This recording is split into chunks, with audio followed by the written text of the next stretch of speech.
These whales trust us, and they take an active role in their own personal health and well-being. Through the use of positive reinforcement training techniques, we're able to teach the whales husbandry, or healthcare behaviors.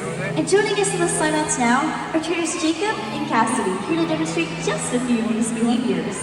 Now, one of the very first behaviors we teach the whales is called the fluke present, in which the whales will present their tail flukes to the trainers, just as Tumar and Kayukin are demonstrating right now. Not only does the fluke present allow us the opportunity to observe the whale's entire body, but it also allows us access to the easy-to-see, shallow veins that run along the white underside of their tail flukes. Our veterinarians are able to collect blood samples from these veins at least once a month.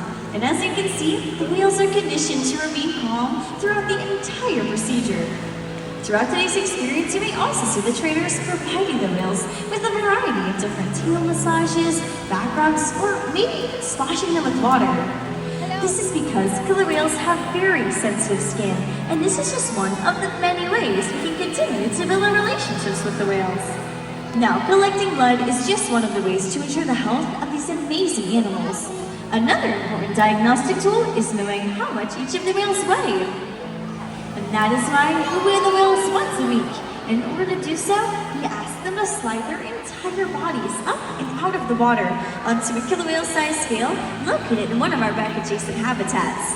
Now, as Kayuka is demonstrating this behavior, you'll notice that a portion of his body, from the base of his dorsal fin all the way down to the tip of his tail flukes, is still in the water.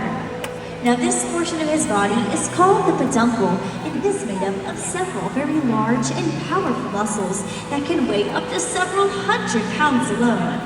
So, in order to get an accurate weight on each of the whales, we simply ask them to lift their tail flukes up and out of the water, just like this. And this is exactly how we know that Kayuka here is weighing in at over 9,800 pounds.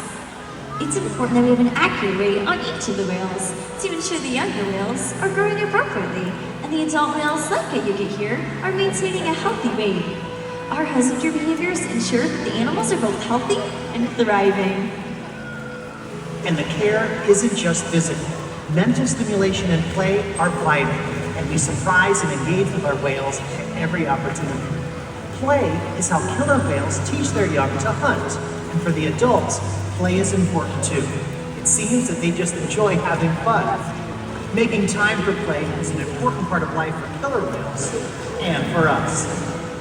Observational learning and mimicry play a critical role in the life of a killer whale. From the very moment they are born, they are learning necessary life skills by watching their mothers as well as other members of their pod. And here at Seaworld, they'll even mimic our movements. So we're going to be demonstrating just that here in the stadium today with the help of all of you. First, I'll have everyone raise one hand high in the air and give the whales a big wave hello. And would you look at that? They're paying very close attention to you. Killer whales have incredible eyesight above and below the surface of the water, and they're very curious animals, which is why we often see them spy hopping or even jumping completely out of the water to get a better view of their surroundings. Here's Tumar in a behavior we call a center bow. That was great, Tumar! Now we're going to talk a little bit more about how killer whales communicate. Now they can communicate in a variety of different ways, and the use of vocalizations is just one of them. So let's see if they can demonstrate one of these vocals for us today. Everyone stick both of your pointer fingers out, and we bump back and forth, and take a listen. Wasn't that beautiful? Did you know scientists believe that when a killer whale leaps out of the water, this may be a way of communicating to make their presence known?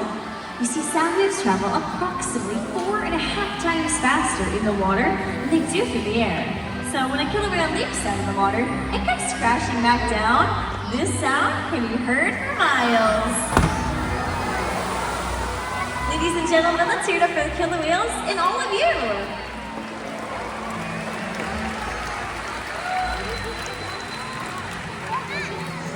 As you can see, killer whales can communicate by making a huge splash. Seaworld's observation and the research on the killer whales in our care has shed light on the many mysteries of these amazing animals. For example, we now know the gestation period of a pregnant killer whale is 17 months. And that's information that's impossible to obtain on the ocean.